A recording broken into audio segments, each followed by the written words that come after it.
আসলে পরিবর্তন তো মুখে, কাজে না। ভূতের পা বুঝেন, পিছনের দিকে যায় যে। আপনি বলছেন আপনি নতুন রাজনৈতিক বন্দোবস্ত, আপনি পুরনো রাজনৈতিক দলকে ব্লেম করছেন, তারা এটা পারে নাই, ওটা করে নাই, তারা নির্বাচিত হলে ক্ষমতায় গেলে তারা খুব খারাপ করবে। কিন্তু আপনি করছেনটা কি? আপনি বলেন মাত্র ৮ মাসের একটা সরকার। আমরা শেখ হাসিনা বলছিল তার পিয়নকে কি ৪০০ কোটি টাকা মাত্র, হ্যাঁ। আর ৮ মাসে আপনার একজন এপিএস ৩০০ কোটি টাকার অভিযোগ তার বিরুদ্ধে, ৩০০ কোটি টাকার অভিযোগ।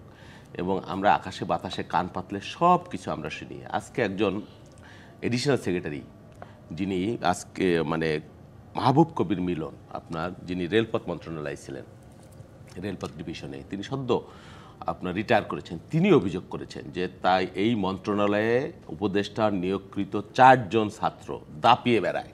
তারা মন্ত্রণালয়ে গেলে এক তটস্থ, সব সচিব থেকে শুরু করে সবাই নাকি তাদেরকে সমীহ করে সম্মান করে, চেয়ার থেকে উঠে দাঁড়ায়, তাদের নামে একেবারে রেলে ভ্রমণের জন্য একেবারে ফ্রি করে দেওয়া হয়েছে, তারা টিকিট কালোবাজারি করে, তারা বিভিন্ন স্টেশনে জুলাই ফাউন্ডেশনের নামে দোকান বরাদ্দ নিচ্ছে, নানান ধরনের এই ধরনের তদবির বাণিজ্য কন্ট্যাক্ট সব কিছু তারা নিয়ন্ত্রণ করছে। আপনি বলেন নতুন ব্যবস্থা, এই যে আপনি বলছিলেন এই দরবেশ নামে একজন তানভীর, তার কথা আমরা শুনেছি, সদ্য তাকে কেবলমাত্র অব্যাহতি দেওয়া হয়েছে। তার কথা তো আগেই শুনেছি আমরা, কি সুন্দর একেবারে উনি নতুন দরবেশ হিসেবে এসেছেন। হ্যাঁ, বন্দোবস্ত তো এটাই, তিনি নাকি ডিসিএসপি নিয়োগ থেকে শুরু করে হেন কোনো তদবির এবং অন্যায় নাই যিনি যারা ছাত্রদের কর্তৃক মনোনীত, যে তারা রাজনৈতিক দল খুলেছে। তারা এখন আমাদের কাতারে ছাত্র হিসেবে থাকলে মাথার মুকুট হিসেবে রাখতাম আমরা অনার করতাম।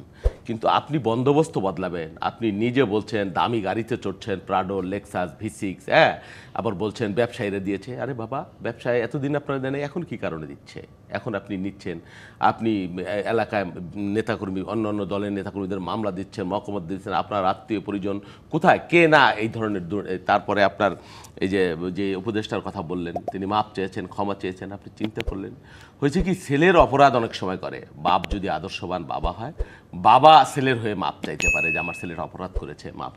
সন্তান বাবার একটা ইসের জন্যে তাকে মাপ চাইতে হচ্ছে, এবং তিনি একজন শিক্ষক, তিনি একজন রানিং শিক্ষক, প্রধান শিক্ষক।